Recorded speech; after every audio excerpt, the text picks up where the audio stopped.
Good morning. Great morning. Wonderful morning. Spectacular morning. Outstanding morning. Magnificent morning. Oh, yes.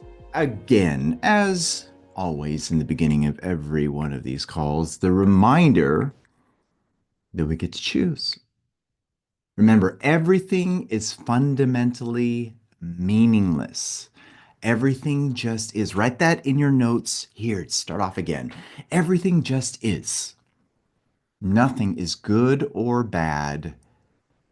It's our thinking that makes it so. It's your thinking, it's how you're thinking that matters most. It's not what's happening, it's not what somebody's done, what you've done, or any outcome.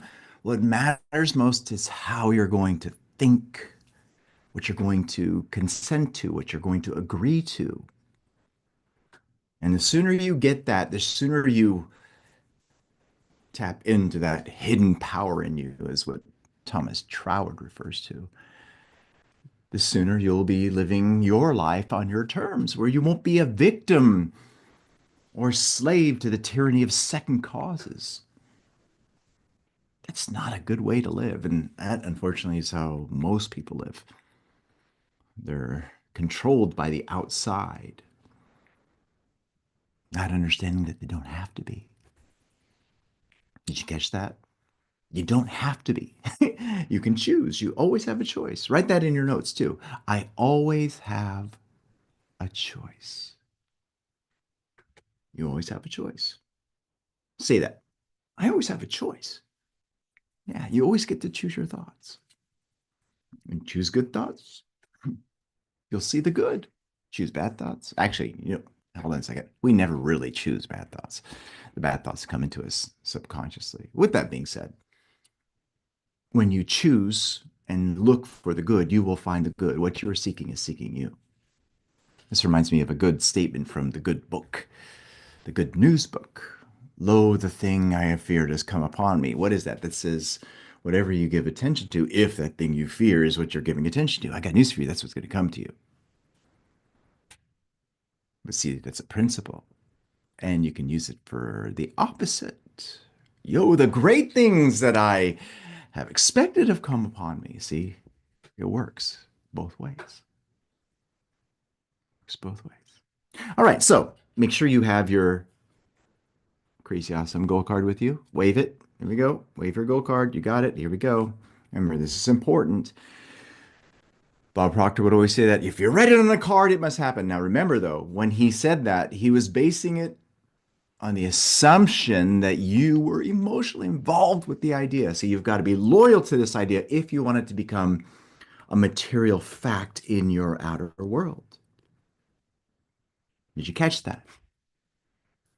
You must be loyal to the idea. This has got to be important for you if you want it to take place in the outer world. And what's really cool about it? There's no limit with regards to what you can imagine, which means there's no limit really to what you can accomplish or achieve. That right there is amazing. Mm. All right. So in this here, we've been studying the Master Key System by Charles Haanel. Make sure you have a copy of this. Make sure you're applying it.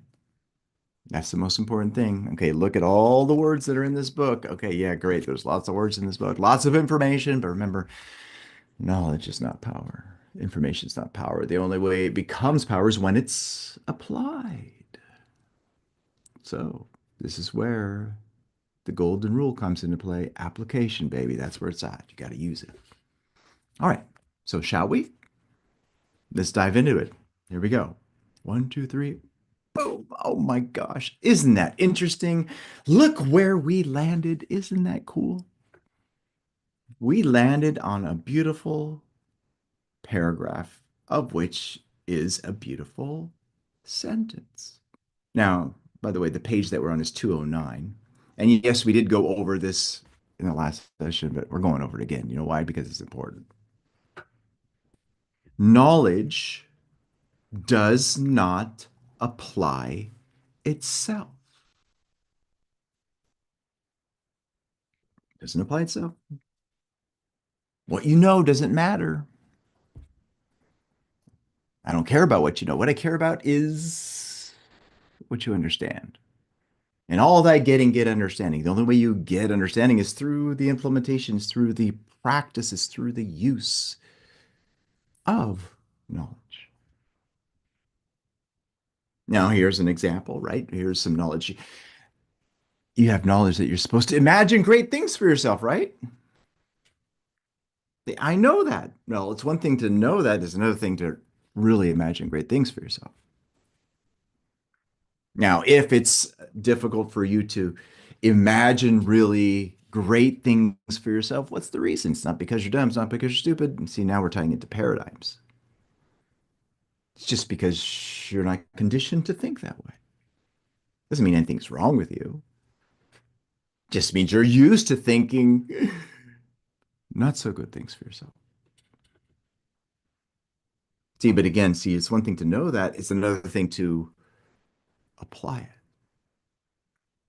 So knowledge does not apply itself. We, you, me, all of us, as individuals must make the application. We must practice it. We must use it.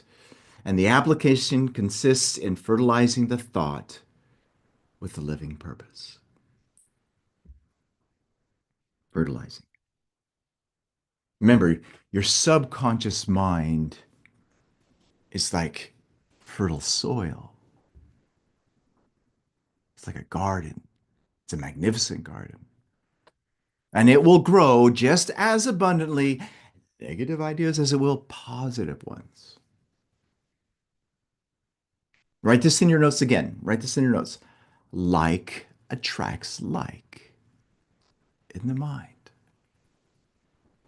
Plant the good ideas, fertilize it, give it importance, become one with the idea. You know what will happen?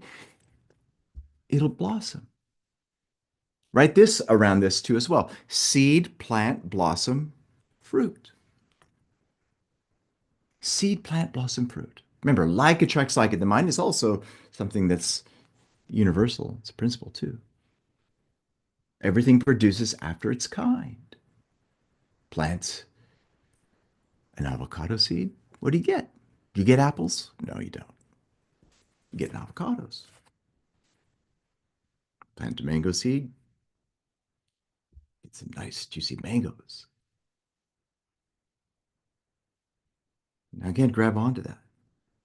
This is something that you have access to. You've always have that. You've always had access to it. But see, again, the issue though is about whether or not you're going to use it intentionally. Now let's go to this. Think about this, okay? This is already done. It's already finished. It's an image. Remember, the starting point of all creation is in imagination.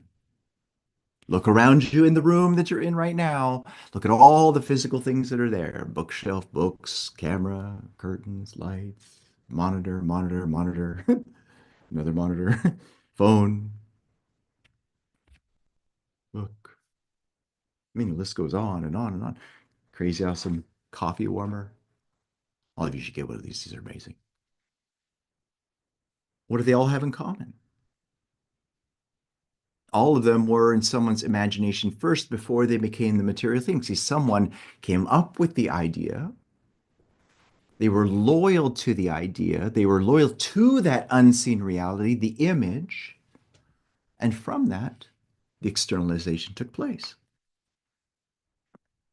Now, here's knowledge for you. That's knowledge. Okay, that is incredible knowledge that will give you incredible outcomes, but only if you think that way. Now, here I just gave you a demonstration. Look around you. Yeah. I remind you of that on purpose because I want you to get that the world we live in is not a physical world. The world we live in is a thought evolved world. We don't live in a physical world, even though you could touch things. This physical world that you're looking at is the world of effects. thoughts are the causes, the results are the effects. Thoughts, write that in your notes. Thoughts are the causes, the results are the effects.